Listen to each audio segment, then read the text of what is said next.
के बहकावे में ना आए। कुछ शरारती तत्व हैं जो लोग माहौल को बिगाड़ना चाहते हैं, ऐसे लोगों से शांत रहें। कमाल है साहब, कमाल है। इसे ही कहते हैं राजनीति। जिस इंसान के मुंह से आप शांति बनाए रखने की अपील सुन रहे हैं वो कोई और नहीं, मुखलाल पाल है। साहब को साधारण मत समझिएगा। बीजेपी के फतेहपुर से जिला अध्यक्ष हैं और हिंदुत्व के लिए तो मानो डोनाल्ड ट्रंप। एकदम let's make Hindutva great again type नेता। लेकिन आप सोच रहे होंगे कि साहब तो शांति बनाए रखने की अपील कर रहे हैं, इन्होंने तो कुछ बोला ही नहीं, फिर उनके बारे में हम ऐसा क्यों कह रहे हैं। तो चलिए आपको हम इनके बवालिया बयानों के बारे में बता देते हैं। तारीख 10 अगस्त बीजेपी के जिला अध्यक्ष मुखलाल जी एक वीडियो जारी करते हैं जिसमें सीधे तौर पर चेतावनी भरे अंदाज में कहते हैं कि हम 11 अगस्त को किसी भी हाल में मजार के अंदर ठाकुर जी की पूजा करेंगे। इतना ही नहीं, लोगों से डाक बंगलों के पास पहुंचने का आह्वान भी करते हैं और जिला प्रशासन को भी लगे हाथ दिव्य ज्ञान दे देते हैं। यकीन नहीं है तो खुद सुन लीजिए। देखिए क्या है, प्रशासन को सारी जानकारियां हैं। कल हम हर कीमत पर जिसको एक वर्ग समुदाय के लोग हमारे मंदिर को मस्जिद के स्वरूप में करने का काम किया है, कल हम पूरे जनता जनार्दन से और पूरे सनातन हिंदुओं से आग्रह किया है और माताओं बहनों से भी आग्रह किया है कि हर कीमत में कल 9 बजे कर्पूरी ठाकुर डाक बंगला के सामने हम सबको पहुंचना है और अपने मंदिर में हमको पूजा अर्चना करना है, आरती उतारना है। मैं प्रशासन के से भी अनुरोध कर रहा हूं और मैं कह के आया हूं कि हर कीमत में कल हम पूजा अर्चन करेंगे। मैं समस्त पूरे समाज के लोगों से कहना चाहता हूं कि कल जरूर से जरूर आप कर्पूरी ठाकुर चौराहा और डाक बंगले में पहुंचे। इसमें हमारी हिंदुओं की आस्था का जो केंद्र है उस केंद्र में ठेस पहुंचाई गई है। उस मंदिर का स्वरूप मस्जिद में बदलने का काम किया गया है। ये रही 10 तारीख की चेतावनी। अब साहब ने जब आह्वान कर ही लिया तो अपनी नेतागिरी चमकाने के लिए मौके पर पहुंचना ही था। मुखलाल से अपना मुंह कान लाल करते हुए अपने समर्थकों के साथ 11 अगस्त को डाक बंगलो चौराहा पहुंचते हैं। लेकिन कहते हैं ना कि नेतागिरी का बोझ काफी ज्यादा भारी होता है, सब कुछ बर्दाश्त नहीं कर पाते। साहब के साथ भी कुछ ऐसा ही हुआ।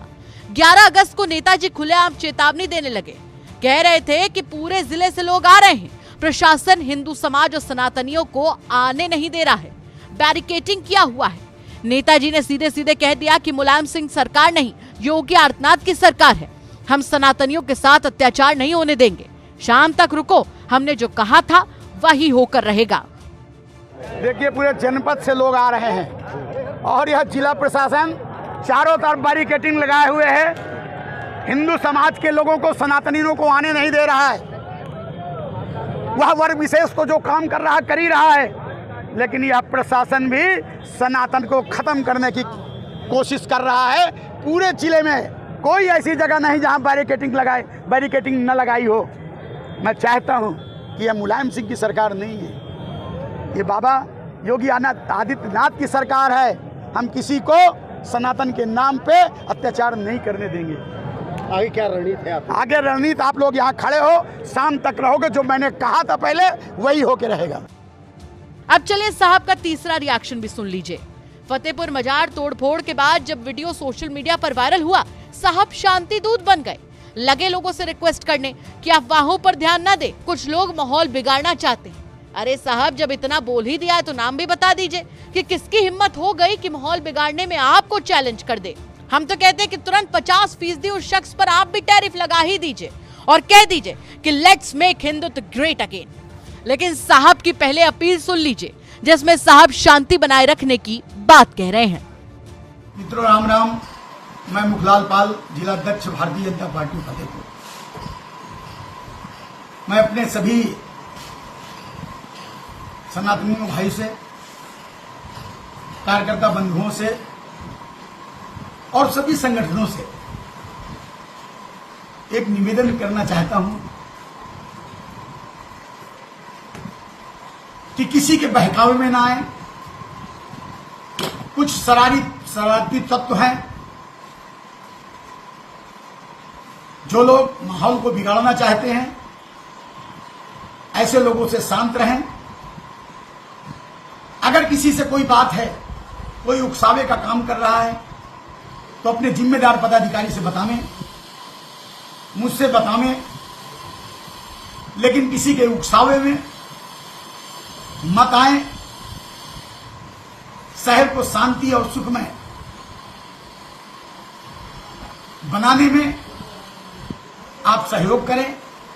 अपने आसपास की कोई बातों से, कोई ऐसे वीडियो डाल रहा है, उनमें किसी प्रकार का कोई ऐसे कमेंट ना करें कि जैसे आपसी भाईचारा का सौहार्द बिगड़े। क्या बात है साहब, 10 अगस्त को बुलाओ, 11 अगस्त को बवाल कटवाओ और 12 अगस्त को कहो शांति रखो, अफवाहों पर ध्यान मत दो। वाह मुखलाल पाल जी, ये तो वही बात हो गई कि 100 चूहे खाकर बिल्ली हज को चली। खैर, अब इसके आगे हम क्या ही कहें, यही इनकी सीमा है। ना हिंदू मुसलमान से आगे सोच सकते हैं, ना भारत पाकिस्तान से आगे। संविधान तक तो पहुंचते पहुंचते हाफ ही जाते हैं, और जो कह देते हैं वही हमारा संविधान है। संविधान और कानून तो छोड़िए, लोगों ने तो इनके तंग सोच के बंद दरवाजों पर लोहे से लिख दिया है कि भारत की आत्मा को समझना आपके बूते से बाहर की बात है। बस नेताजी, रुलाएंगे क्या? अब इस मामले में एक्शन और प्रोटेस्ट शुरू हो चुका है। अब आपने क्या तय किया है? मुसलमानों को कोसेंगे